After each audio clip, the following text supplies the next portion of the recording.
ভারতের পণ্যের ওপর আসছে বিরাট মার্কিন শুল্ক। রাশিয়ার কাছ থেকে জ্বালানি তেল কেনার জেরে আগামী ২৪ ঘন্টার মধ্যে এই সিদ্ধান্ত নিতে পারেন মার্কিন president Donald Trump.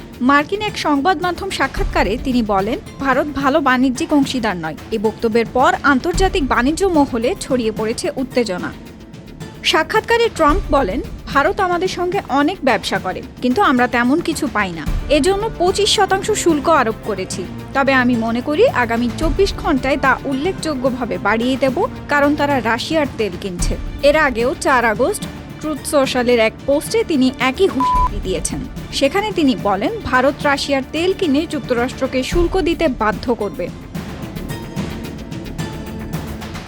Russia Ukraine যুদ্ধ শুরুর পর থেকেই বিপুল পরিমাণে রুশ তেল আমদানি করে আসছে ভারত। ওয়াশিংটনের আপত্তি সত্ত্বেও নয়াদিল্লি সরকার তার অবস্থান পরিবর্তন করেনি। মার্কিন সংবাদ মাধ্যমের তথ্য অনুযায়ী যুক্তরাষ্ট্রের চাপ উপেক্ষা করে ভারতীয় তেল শোধনাগারগুলোকে রুশ তেল আমদানির ক্ষেত্রে কোনো নির্দেশনা দেয়নি ভারত সরকার। চলতি বছরের ৩১ জুলাই ট্রাম্প একটি নির্বাহী আদেশে ভারতের ওপর ২৫% পাল্টা শুল্ক আরোপ করেন। আদেশে আরও বলা হয়, রুশ তেল কেনার জন্য অতিরিক্ত জরিমানাও আরোপ করা হবে, যদিও সেই জরিমানার পরিমাণ নির্দিষ্ট করা হয়নি।